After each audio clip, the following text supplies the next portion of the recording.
Welcome to Slash Bash, where today I am bringing you another malicious compliance Reddit video. In our first story, don't lie to the residents. Let's jump right in. I was reminded of this little occurrence from a few years back today. I thought I'd share it. I don't know if it's malicious in the traditional sense, but I did follow instructions to the letter and embarrassed the one giving the instructions, so I don't know. Tell me what you think.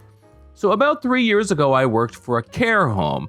I still do work for a care home, but I also did 3 years ago. It's primarily nursing care with a little dementia care. The residents can range from being totally independent and capable of going about their day with minimal assistance from staff to end-of-life care with checks every half hour to make sure there's always someone with them.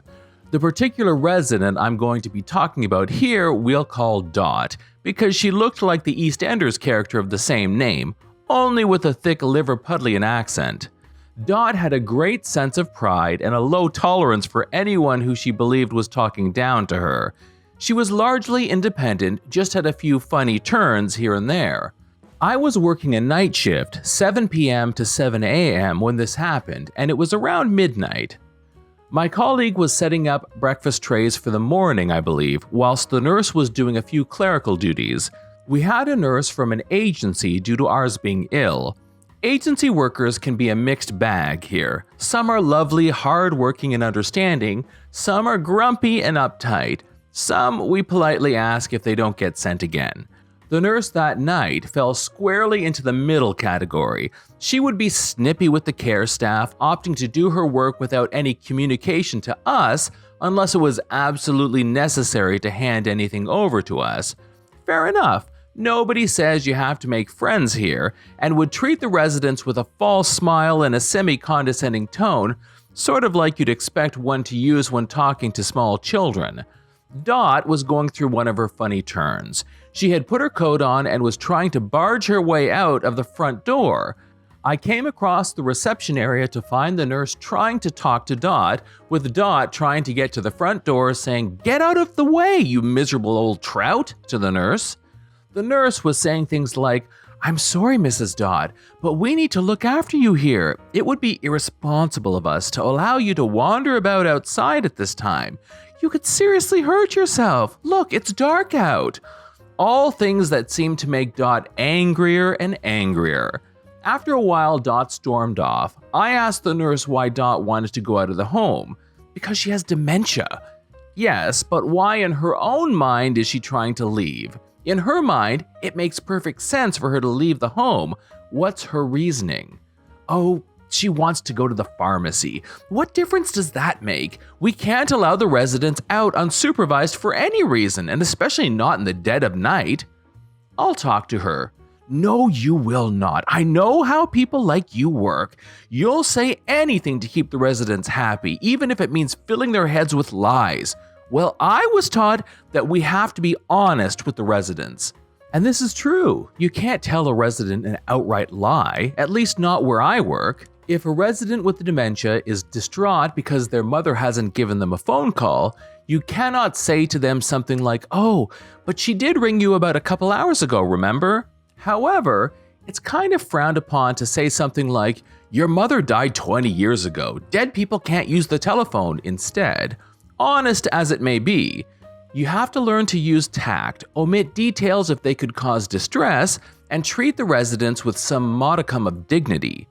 Anyway, somehow I convinced the nurse to let me speak to Dot. The nurse said that if she sees me lie to Dot, she will file a report and see that the home manager knows I am institutionalizing the residents, which is a very, very serious accusation here. We made our way to Dot's room. She is angrily stuffing things into her handbag at the time. The nurse folded her arms and stood in the doorway as I spoke to Dot. "Dot? Oh, what do you want? What are you getting all dressed up for? Is something special happening?" "I need to go to the pharmacy. They have my medicine." "But Dot, it's Sunday. The pharmacy isn't open on Sunday." Dot stopped in her tracks. For the first time, she looked confused rather than angry. "Is it?" "Yes, Dot, look. Here's your clock. It says today's date on it, and it says Sunday. See?" Dot made a sheepish face to this. Oh, oops, I suppose I'd better get settled. I do actually feel rather sleepy. I left Dot to it. When I walk out the door, the nurse is stunned that I handled it so easily. She tried to sputter out that it was still filling the resident's head with lies for the sake of a quiet life. I just asked her, "What day is it right now?" And she didn't have an answer. The nurse tried to speak to my colleague about my behavior later that night. My colleague basically told her that what I did was the same thing she would have done. When Dot had her funny turns, she would argue with you about the time of day, how safe it was outside, etc. But as you got to know the residents, you got to know what kind of advice they'd be willing to listen to. Anyway, there's the time an angry resident calmed down and a grouchy nurse got egg on her face. Hope you enjoyed. Story number 2. The boss says I don't know anything yet, so I do the absolute bare minimum. Some background. I started my first full-time office job at a corporate American hellhole a week after college. It was an industry I hadn't worked in before and I needed to be licensed. The company that hired me, we'll call them Smith Inc., paid for my licensing fees, study materials, classes, etc. for me to become licensed. The total cost was about $500. It was a sweet deal. They gave me approximately 90 days paid to study a textbook and pass an online course. I didn't have to do any work for the company, simply study and pass the licensing exam. It was pretty easy, and I passed on my first try. My boss, let's call her Mary, was super excited that I passed, and I began training under an associate-level coworker who had just been promoted from the position I was in. The coworker, Jen, was super great and helpful.